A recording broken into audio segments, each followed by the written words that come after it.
I need to start this third episode by announcing there's been big news involving the case, or at least my podcast about the case. We've picked up a couple of sponsors, both of which we're excited to be partnering with, and none more so than Shady Grove Pudding itself. So today's episode is brought to you by Shady Grove Pudding, proud sponsors and victims of the murderer killings. Now on with the podcast. When you want a pudding that you love, open up a cup of Shady Grove. It's probably fair to say that Shady Grove's small police department wasn't equipped to handle a murder case like the one they were confronted with in March of 2020. And while most of the Shady Grove police declined to be interviewed, Taylor Brannigan, who was Shady Grove's deputy sheriff in 2020, has not only been willing, but eager. I thought it was run in a really shoddy fashion. From the word go, Chief Ebner seemed out of his depths. How so? The county forensics team had already beat Chief Ebner and me to the scene, which was unprofessional, especially because the reason we were late was that Tommy insisted on stopping to order 2 large buckets of fire wings as a sort of welcome to Shady Grove icebreaker. I tried explaining that it wasn't appropriate to bring food to a crime scene, but he became angry and insisted that it was rude to show up at any home empty-handed. But honestly, I think he just had a craving for hot wings. That must have seemed rather odd to the forensics team. Oh, absolutely. At first. But that place does make really good wings. You're saying they ate the wings at the crime scene? Well, fortunately, the victims were murdered in a hallway just off the kitchen, so they didn't have to. If the wings were that good, they must have been Shady Hot Wings, the hottest hot wings in all of Shady Grove. Shady Hot Wings, now offering reasonably priced napkins. Hot wings. So what were your first impressions of the scene? Well, the first thing that jumped out at me was the sheer brutality of the attacks. And of course, the amount of blood. But then Tommy stepped through that blood and tracked it into the kitchen. Do you think he was deliberately trying to contaminate the crime scene? I think he really wanted to solve the case. I do. Unfortunately, and I'm trying to be diplomatic here, so let's just say that I have socks that could outwit that man. Chief Ebner zeroed in first on Margaret Mandragora Jones because she was Australian, is that right? Yep. How did the questioning go? Alrighty, Roo. So, interview of Margaret Mandragon. Sorry. Margaret Mandragory. Margarine.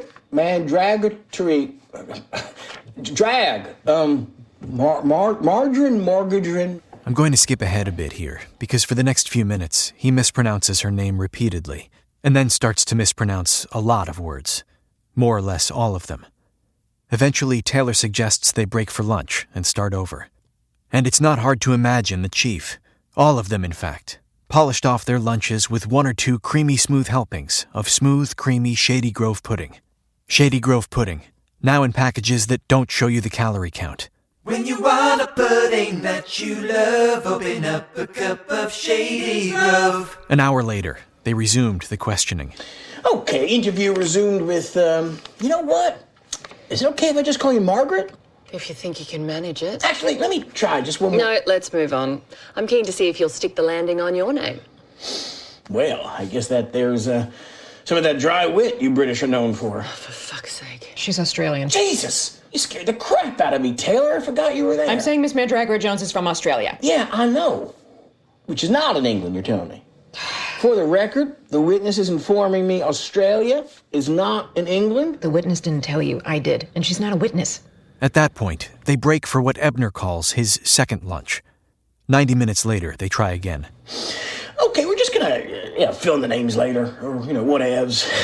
The time is, shoot, I don't have a watch on me. Let's say 2:30-ish? And you're sure I can't tempt you with some wings, Margaret? I'm hard-pressed to think of an offer less tempting. For the record, anyway, she's declined the offer of hot wings. And an attorney. Yes. You must think you're pretty smart if you say no to a lawyer. Certainly think you're smarter than I am, right? But maybe not, Miss Margaret. I mean, seeing as you're so smart, you have to ask yourself how the man you're trying to match wits with got to be chief. From your appearance, I guess some sort of competitive eating contest. My competitive eating is totally separate from my job. So it seems the tables have turned. What?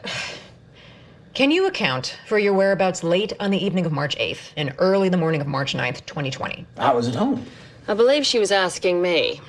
I spent most of the evening as the guest of Amanda Putnam Hart. Who just happens to be the murder victim. A murder victim. There were 2 other people killed as well. Yes, I suppose that's technically true. And when did you leave the party? I'm not exactly sure, if I'm honest. I did spend a few hours later that night in an adjacent field. Any witnesses who can corroborate this? Christ, I hope not. The interviews with Margaret didn't yield anything, but Chief Ebner informed her she couldn't leave town for the next few days. Deputy Sheriff Brannigan didn't believe Margaret Mandragora Jones was involved with the triple homicide, but she did have a theory about someone else. Amanda Putnam Hart's estranged husband, William Hart. I think anytime one of the connections to the deceased could be described as estranged, that's the first place you look. Not to mention how bizarre their relationship was to begin with. How do you mean? Well, for one thing, I kind of feel like you haven't invested a whole lot of time in researching this, have you? That was completely untrue for the most part. And also, I'd had lots of stuff on my plate the last few months, including a breakup that hit me hard and was not my fault. As I think this podcast will demonstrate, I am emotionally available, Amy. Anyway, I wanted to hear directly from Deputy Sheriff Brannigan what basically I already knew. The fact that a Hart and a Putnam got married was really, well, surprising. Everyone in town freaked the fuck out. That's Estelle Hayes again. Amanda Putnam was beautiful, smart, and powerful. If she fell in love with William Hart, it was the clearest case of opposites attracting in the history of mammals. William Giaffredo Hart is the only child of District Attorney Alice Hart. William's father died in a compellingly realistic Civil War reenactment when William was 2, and a grief-stricken Alice threw herself into her legal work. William was often lost amid the tumult of her career. An unusually sensitive young boy, William spent his school years in various boarding schools, and his summers in intense therapy recuperating from various boarding schools. Timid by nature, he was the frequent target of bullies who teased him for his slight frame, short stature, and his love of improv comedy. His senior yearbook lists his chief interests as weighing small items and sitting. William opted not to go to college, deeply disappointing his mother. You have to wonder if perhaps that might have been part of the motivation for his decision. After all, he had never honestly had any meaningful relationship with Alice, and his resentment must have run deep. I'm just saying, it's important to tell the people in your life you love them, and I think we'd all have to admit, that's as emotionally available as it gets.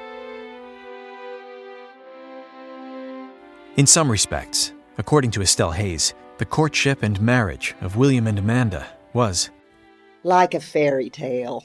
Not very believable and pretty damn short. In 2018, Amanda Putnam tweeted she and William were soulmates. Her social media was soon replete with tales of the two attending galas, eating out, and even weighing small objects together. She told reporters that they were in each other's company all the time because they, quote, really liked doing it. She told friends that her relationship was just like Romeo and Juliet, confirming the suspicion among her inner circle she'd never read the play. As for William, he was typically mum on the topic. He would on occasion invite a reporter to sit down with him, but it soon became clear that for William, this was just a good excuse to indulge his passion for sitting. As for the idea of these two famously feuding families finally burying the hatchet, both Amanda Putnam and Alice Hart went on record as saying it was about time. Think of it like this. It was a marriage of convenience. Not William's convenience per se, but convenience all the same. She was running for governor that year, and suddenly Putnam Pudding donates $10 million to her campaign? That's one giant fuckload of puddings. Look, Amanda Putnam was no dummy, and Alice Hart wasn't either. Her campaign needed an infusion of cash, and Amanda knew having a mother-in-law as a governor would likely be very good for business. On New Year's Day, 2019, they announced their engagement. The wedding took place on June 15th at the governor's mansion, where Alice had been living since earlier that year. Everything seemed perfect. But was it all as perfect as it seemed? Obviously not. She ditched him for 2 other people like 6 months later. They know that already. Estelle, we talked about this. When I'm recording, you have to stay out of my room. Please.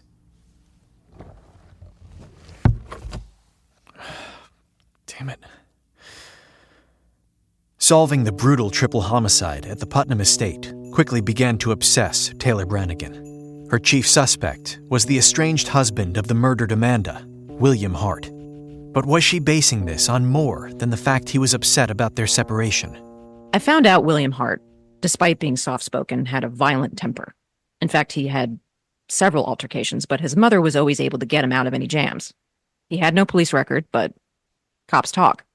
What's more, he had threatened several coworkers with, you guessed it, a knife. This was disturbing to hear on a couple of levels. Not only was William Hart obviously a deeply troubled soul, but if Alice Hart was cleaning up his legal messes, this once promising advocate for the people had become corrupt too. Wow, I'm surprised to hear Alice Hart would circumvent the law like that. Well, she had been an immensely powerful figure for nearly 30 years at that point. And you know what they say? Power corrupts. Right. Spider-Man. I'm sorry? That's a quote by Spider-Man, right? No, Lord Acton, I think. Didn't Spider-Man say something like that too? I really have no idea what we're talking about now. But I was right. He said, with great power comes great responsibility. Or someone in the movie did, which is close enough. So Taylor Brannigan had a dilemma. She had good reason to investigate William, but couldn't really let anyone know that she was doing it. At least not yet. Because if she were going to go up against Alice Hart, she knew she'd only have one chance. Meanwhile, Chief Ebner continued to be ridiculed by the press and public, and, well, pretty much everyone, as someone who was in over his head. The complete blood and DNA tests have come back, and all of them have confirmed these samples are, in fact, blood and DNA. And trace amounts of hot sauce, but I'm told that's perfectly normal in this type of situation. Any questions? Did the test show any blood or DNA that isn't from one of the victims? I'm very glad you asked that, because I never thought to ask that. I'll try to remember to ask and get back to you on that one. The coroner released the bodies to their respective families, and plans were made for a joint funeral service the following week. This was great news, as far as I was concerned. It afforded a unique opportunity to observe not only who attended the funeral, but to gauge their behavior at it. I was excited, especially because the chief let me do this without him because he said he found funerals creepy. But then, The day the bodies were released, the lockdown began. it was awfully convenient timing for Governor Alice Hart. She shut down the entire state with the most extreme restrictions in the country. Deputy Sheriff Brannigan was crestfallen. Seeing no other option, she decided to show her hand and ask William Hart to come in for virtual questioning. I mean, come in virtually. The questions weren't virtual, obviously. She asked to Zoom with him the following day, but a family representative reached out to postpone, as his doctors had ordered strict limits on his amount of screen time. They set the date for March 17th, but on the morning of, his family reached out again, informing her as it was St. Patrick's Day and that William had recently converted to Irishness, it would be a First Amendment violation. They were clearly stalling, but I felt I had to tread carefully. Finally, on March 20th, 2020, he answered her Zoom call. Several things from that interview left her uneasy, and a few of them were related to the murder. He couldn't account for his whereabouts the night of the murder, saying that he had only spent most of the night consoling himself by sitting. But later, he claimed he had been up until after 1 a.m. weighing guitar picks. And yet, when I asked him a few minutes later to remind me what he was weighing, he had clearly forgotten what he said. So, in what I felt was a panic tone of voice, he answered that he had spent most of the night weighing Monopoly pieces. His family sent over a copy of his weighing journal the next morning, and sure enough, it had both guitar picks and Monopoly pieces listed. But I felt that was dubious, to say the least. Did you share your thoughts with Chief Ebner? I did. And after I was able to explain what the word dubious meant, he agreed to give me more latitude to investigate William Hart, though obviously he didn't use the word latitude.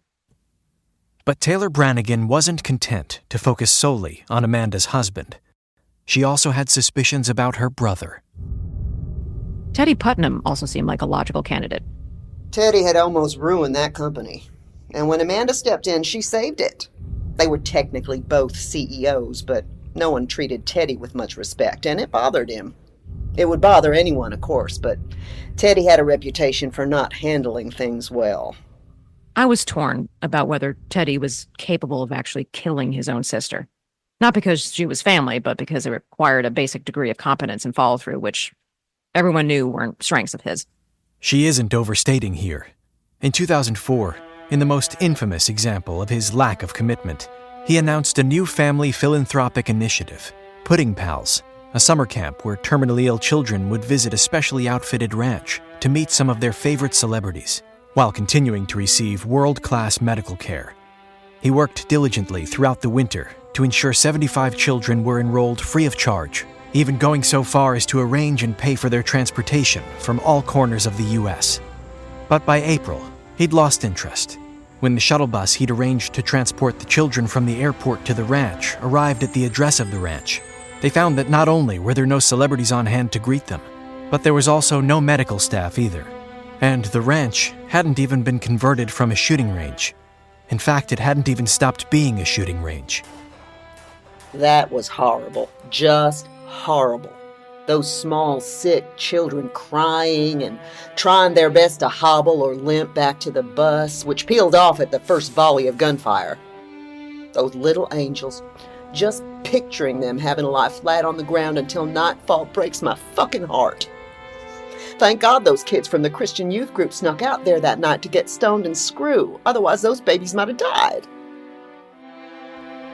It was a public relations nightmare. There was even a brief boycott of Shady Grove Pudding, though that was clearly an inappropriate way for people to channel their frustrations. Why deny these traumatized children the consoling mouth hug that only Shady Grove Pudding can provide? Hadn't the children suffered enough? Shady Grove Pudding, the best friend you'll ever have. When you want a pudding that you love, open up a cup of Shady Grove. Teddy's dad, Robert, was a useless moron, but Teddy took that legacy and ran with it. So, Teddy perhaps had a motive and a history of making poor choices. On the other hand, stabbing 3 people to death feels like more work than Teddy would typically be willing to put in. But then there was this other point. After 9/11, Teddy had read that despite that tragedy, you were more likely to be killed by a vending machine than a terrorist. So, Teddy started shooting vending machines. Between November 2001 and February 2002, Teddy gunned down more than 140 vending machines in the greater Shady Grove area. Hospitals, schools, it didn't matter. Eventually, even the Putnam family name couldn't prevent some form of consequence. He didn't do any jail time. He reached an agreement with the judge where he had all guns removed from his home, but it was a close call. He almost went to jail for 10 years. Bear in mind, Teddy was a terrible shot, so the occasional snack seeker or patient being wheeled for x-rays would get hit. After that, Teddy swore he would never use a gun again. And of course, what were the victims murdered with? A not gun. Right, a knife. Right, that's basically what I said. Okay. Taylor Brannigan had no shortage of theories and no shortage of suspects. But while she was trying to put the pieces together, she was rocked by a stunning development. On March 26th, at approximately 8:30 that evening, Chief Tommy Ebner was murdered inside Shady Hot Wings. It was. Well, I mean, to say that it was a shock is a tremendous understatement. I can imagine. Now you not only had no shortage of theories and no shortage of suspects, but you also had no shortage of corpses. What? That came out wrong, but I wasn't wrong. Shady Grove was shaken and shocked, and for the Shady Grove police, the mystery got more mysterious. Was this killing done by the same killer who'd done the killings previous to this killing? It seemed likely. And for the purpose of this podcast, yes. So, who would want to kill Amanda Putnam Hart, her 2 partners, whose names I'm blanking on for the moment, and Tommy Ebner? To figure this out, perhaps we should start getting to know Amanda Putnam Hart a little better, which we will, next time, on episode 4 of The Murderer Killings. When you want a pudding that you love, open a pudding that you love, a pudding that you love, a pudding that you love, open up a cup of shady grove.